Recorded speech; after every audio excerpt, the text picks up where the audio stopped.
avez dit tout à l'heure, il faut se marier avec quelqu'un qui est beau, je suis d'accord. Mais on dit que l'amour ne suffit pas dans le mariage. Non, on n'a pas dit seulement qui est beau, quelqu'un qui te plaît. Un maximum, en fait. Un tout petit peu. Maintenant, on dit l'amour ne suffit pas. Cette phrase-là, ça veut dire quoi dans le mariage? Bon, déjà, au début, on va dire c'est l'amour. On s'aime, on plane un peu. Mais à côté de ça, il faut pouvoir regarder les choses dans la même direction. Avoir des valeurs communes. Et puis, je veux dire, il faut s'accorder sur certaines choses. Bon, c'est vrai, je t'aime. Bon, ta mentalité ne m'arrange pas, on fait comment? Je t'aime. Pendant que moi, j'évolue, mais toi, tu as si... On doit évoluer ensemble. Mais s'il n'a pas assez de chance pour évoluer comme toi? Non.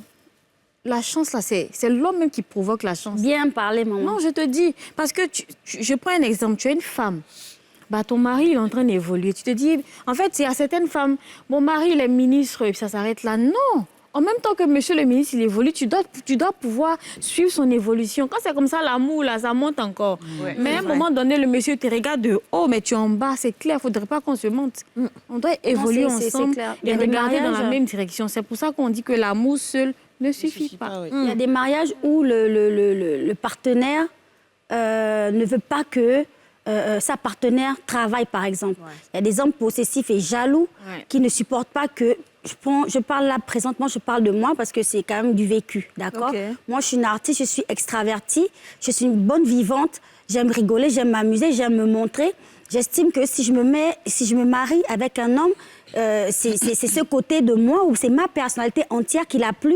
Tu ne viens pas vers une femme montrer ton intérêt, faire en sorte que la femme s'intéresse à toi. Et après, une fois que tu as son cœur, tu as commencé à dire ne fais pas ceci, ne porte pas cela, ne fais pas cela. Ça casse quelque chose dans le mariage, en fait. Il y a des relations où l'homme veut clairement être au-dessus pour son ego, pour dire je suis plus riche que ma femme, je suis mieux que ma femme. Aussi. Vous voyez? Et c'est ce genre de choses, franchement, je trouve que ça casse vraiment. Non, déphasage. Voilà. Par contre, moi, je veux poser la question. Quand on est jeune, comment est-ce qu'on sait, et ça, Eva pourra nous dire, comment est-ce qu'on sait qu'on veut évoluer ensemble? Comment est-ce qu'on est suffisamment sûr? Parce que tu peux être jeune, quand tu te maries, tu es, par exemple, je sais pas moi, dans une imprimerie. Tu ne sais pas que demain, tu seras artiste. Le monsieur non plus. Vous êtes jeune, vous vous mariez. Après, tu deviens une chanteuse, lui, il devient un acteur de cinéma. Mais vous partez dans des directions différentes, alors que ce n'est pas ce que vous vous êtes dit au début, parce que vous avez tellement la vie qui avance. Comment est-ce que vous savez, comment est-ce que vous maîtrisez ça, en fait? C'est un peu délicat et c'est relatif.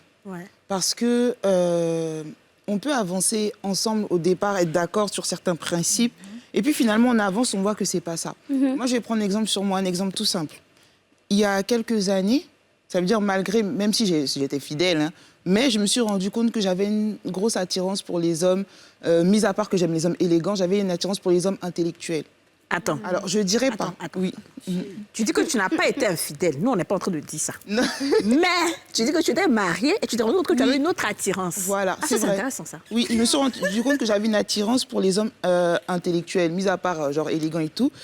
Et du coup, mon ex-mari, c'est pas du tout son truc.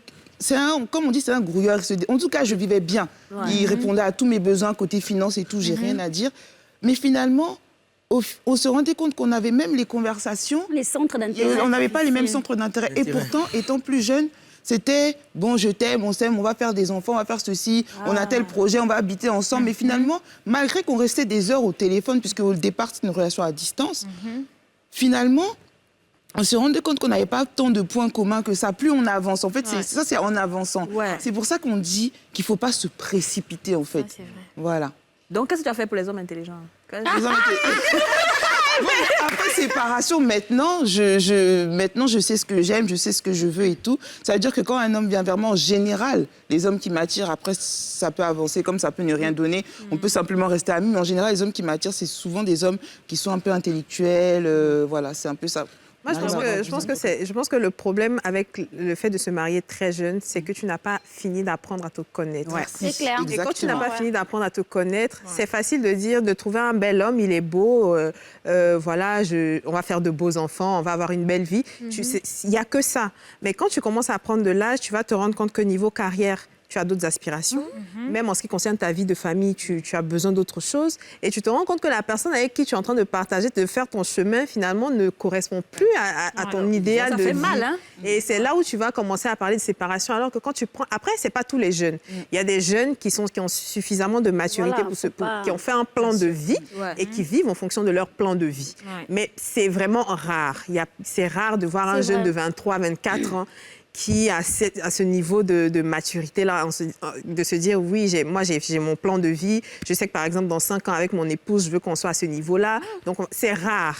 Ça, c'est vraiment quand tu as passé la trentaine, tu t'assois maintenant pour te dire, bon, j'ai 30 ans, c'est maintenant que c'est là où tu te mets en place et tu commences à te dire exactement. Pour moi, la maturité, c'est pas forcément lié à l'âge, mais quand même à 23 ans, 22 ans. C'est très jeune. Justement, je t'ai dit, moi, ce que je voulais te demander, parce que tu es le seul homme ici qui est marié, et ça fait 3 ans que vous êtes... 2 ans. Vous êtes 2 ans. Vous êtes mariés, 5 ans de relation. Que vous vous connaissez. Il y a un moment dans la relation où, peu importe que tu sois marié ou pas, il y a toujours des conflits. Mais moi, j'aimerais ta vision, en fait. Comment est-ce que tu arrives, en tant qu'homme, à résoudre les conflits, surtout qu'à un moment donné, même à cet âge de relation, je dirais, vous continuez toujours de vous découvrir. Et c'est vraiment cette partie-là qui, comme on dit quand on dit le foyer, là, c'est vraiment cette partie-là où vous vous découvrez réellement. Donc, toi, ton regard d'homme sur la résolution du conflit, comment tu fais? Alors, moi, je me dis que la première arme, hein, quand il y a un conflit, peu importe le conflit, c'est la communication et puis la compréhension. Donc, c'est déjà ces deux-là, pour commencer. Maintenant, quand il y a un conflit, chaque personne a son ego. Voilà, chaque personne a son ego. Donc, il y en a, par exemple, si tu cries sur elle, toi-même, tu es mort déjà. Ouais, tu as tout gâté. Tu as tout gâté en même temps. Tu vois. Il y en a aussi qui n'aiment pas parler. Genre, il y a des garçons, bon, par exemple, bon, pas là actuellement, mais je connais certains de mes gars là, si sa femme, sa go même lui dit, bon, viens parler. Normalement, il s'élève en même temps. Une fois même, elle va lui dire ça. Tu vois un peu, non? Donc, en général, là, il n'est même pas prêt pour égalité de sexe homme-femme. Donc, lui, déjà, c'est un tyran. Donc, ça sera très, très dur de régler un conflit. Pour lui, la go doit tout accepter et puis c'est fini. Or, dès que tu commences avec cette mentalité-là, c'est déjà fini. Tu vois, non? Donc, tu dois commencer en te disant que... Parce que moi, personnellement, je me dis... Parce que, tu sais, on a 2 enfants. Et je sais, quand par exemple je sors, puis peut-être je vais revenir à 23h. C'est quand je viens, j'ai maintenant soulevé le petit parce qu'il se réveille, il ne fait pas toutes ses nuits. Donc c'est maintenant là, je soulève un peu, il va rôter avant de le mettre soit au dos ou bien le faire dormir, des choses comme ça. Mais quand je vois que tout le temps, même si je vais faire un tournage, je reviens à 15h, et puis après on va peut-être s'asseoir avec les portes d'un restaurant, tout ça, de 16h jusqu'à 23h. C'est moi qui t'attends là. Non, même pas moi. On est là-bas. Elle est là à la maison. Avec les 2 enfants qui crient comme ça, on a les nounous, on a là. Mais tout ça, et puis à la fin, il revient, relax, tout est là, tout est prêt. Il me dit, mais attends, mais c'est qu'en fait, elle est plus forte que moi. Ben, bien sûr, c'est ça. Tu dis, mais c'est qu'elle est plus forte que toi. Donc, alors moi maintenant... Comme les anges Freddy qui traînent ici, là, comme... En plus de l'amour maintenant, là, comme je dis, il y a la complémentarité. Donc, quand je rentre à la maison, puis elle dit, mais attends, elle est plus forte. Donc, je regarde maintenant tous les côtés... je dis, en fait, avant même de venir sur un conflit, hein, donc quand il y a un conflit déjà, et que je pense à tout ça, on règle ça très vite par rapport à ça. Donc, par exemple, quand je reviens à la maison, je vois, par exemple, la force qu'elle peut m'apporter. Et puis, un artiste, par exemple, quand tu as un artiste qui n'entreprend pas dès le départ, moi, je n'ai pas vite entrepris. Donc, on est peut-être... On est en janvier, par exemple. Quand on est en janvier, tu peux avoir telle somme, 3 millions, 4 millions. Et puis en février, mars, tu as 0 francs. Il faudrait que l'autre personne là ait quelque chose qui est soit rentable ou mensuel, régulier, qui peut mettre de vous équilibrer. Tu vois. Donc, elle, par exemple, ses produits, elle fait, bon, c'est un peu long, pardon, mais par exemple, les produits qu'elle vend et tout ça, ça va commencer avec quoi? 50 000.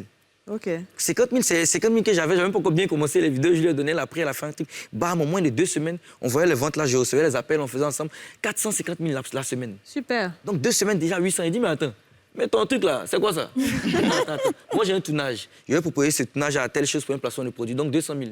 Tu me donnes les 200 000, je fais, bam, ça prend, on me donne complémentaire en fait. Donc en fait, donc je me dis que... Quand il y a des conflits... Voilà, quand il y a des conflits, tu regardes tous ces intérêts, en fait. Voilà, tu regardes tout ça. Maintenant, tu regardes le côté négatif, mais je regarde surtout le côté positif. Et tu te dis, si tu perds cette personne, parce que tu as fait quelque chose de con, et puis tu veux passer tu es dans paix. Qu'est-ce que tu perds? C'est ça. Et ça n'a rien à voir. Là, c'était avant, mais là, ça n'a rien à voir côté finance, tout ça. Mais je sens le vide que j'aurai. Bien sûr, c'est ça, c'est bien. Parce que voilà, il y a eu un grand manque de maturité, et surtout quand ça vient du garçon. Par exemple, je n'ai que c'est le garçon, il met sur la femme. Des fois, c'est la femme aussi, elle met aussi sur le garçon. Elle met sur le garçon. Souvent, c'est le garçon. Boba Bissara, toi, tu gères comme ça, tu gères pareil avec ton mari. Ton mari est passé ici sur le plateau la saison dernière. Il a dit que lui, jure devant Dieu qu'il t'a jamais trompé, qu'il est fidèle et qu'il est très bien, c'est un bon mari. C'est le gros sourire que ça met. C'est ce qu'il a dit.